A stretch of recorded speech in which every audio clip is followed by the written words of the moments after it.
guys, what's up? In every programmer's life, data structures and algorithms play a major role if they want to code large programs and also to earn a job. Today, we are going to discuss top 5 such algorithms which I think every programmer should know.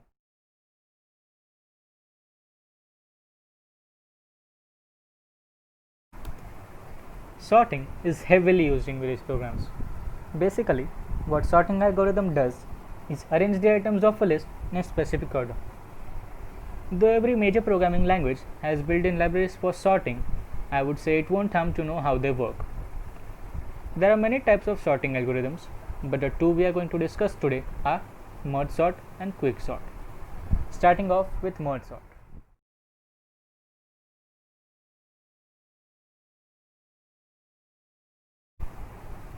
So merge sort is a divide and conquer algorithm. It works by recursively breaking down a problem into two or more subproblems until these become simple enough to be solved directly. The solutions to the subproblems are then combined to equal solution to the original problem. In this diagram, there is an integer values in an array which is divided into two subarrays, and then those subarrays are divided further into two more subarrays. This goes on until the arrays cannot be divided further. At last, we combine the results of these subarrays to give us a final sorted array.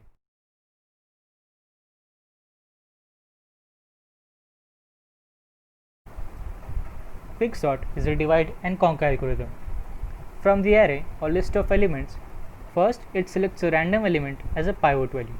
Then it holds the elements greater than pivot value and less than pivot value into two empty arrays.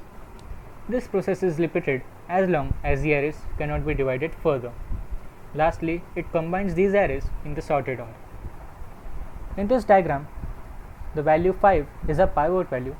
Now remember, the pivot value is selected randomly. Then the array is divided on the basis that elements less than pivot value and elements greater than pivot value. Then those subarrays are also divided using the same method. This process goes on until the arrays cannot be divided further. At last, we combine the results of these subarrays to get a final sorted array.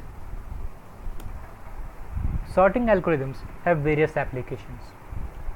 The most basic one which I can refer to is in e-commerce websites, where we use sorting to sort by relevance, to sort by newest first, price low to low, high to low, etc.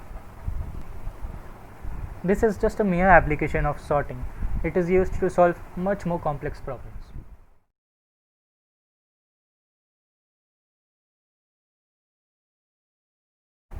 Binary search repeatedly divides the problem into two subproblems that may contain the item. It discards one of the subproblems by utilizing the fact that items are sorted. It continues halving the problems until it finds the item, or it narrows down the list to a single item. Here we have a binary search tree where 50 is the root node and the element we want to find is 40.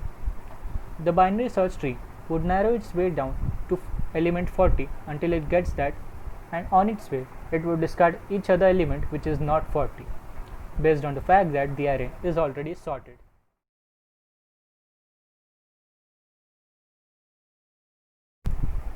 Hash lookup is currently the most widely used technique to find appropriate data by key or ID. We access data by its index. Previously, we relied on sorting plus binary search to look for index, whereas now we use hashing. The data structure in hashing is referred as hash map or hash table or dictionary that map key values to its values efficiently, I would say. In this diagram, John Smith is a key value which matches to key value records Lisa Smith and a telephone number.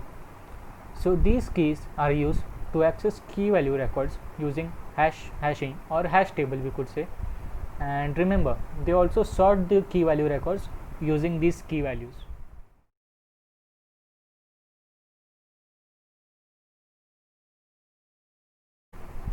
Dynamic programming or DP is the method for solving complex problem by breaking it down into simpler subproblems.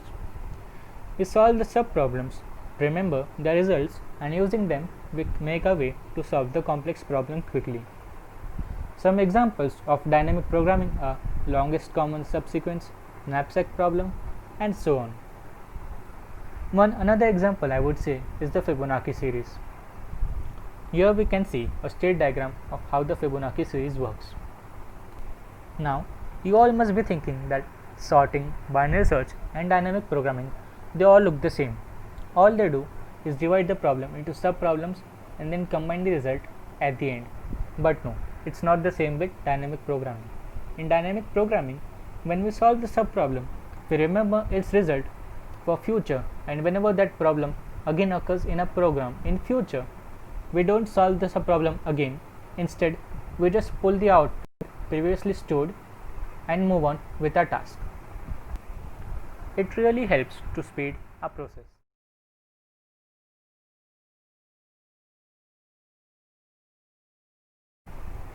Pattern matching or searching is one of the most important problems in computer science. There have been a lot of research on the topic, but we'll enlist only two basic necessities for any programmer. First, KMP algorithm or string matching. KMP or Knuth-Morris-Pratt algorithm is used in cases where we want to match a short pattern in a long string. For instance, when we want to find a keyword in a document, we perform pattern matching in the whole document. The second one is regular expression or string parsing.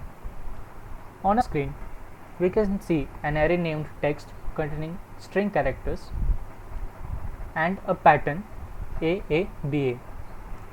If we perform regular expression, the output we would get is pattern found at 0, 9 and 12. 0, 9 and 12 are the index values here. We can see that the pattern AABA is found at index value 0, 9 and 12 in this array. So these were the top 5 algorithms which I think every programmer should know. These programs are also used in competitive programming. So guys, this was my first video on YouTube, and I know it was not up to the mark, but hey, you at least learned something new. Keep learning. If you like this video and it helped you in any way, please press the like button and subscribe button. It would mean a lot to me.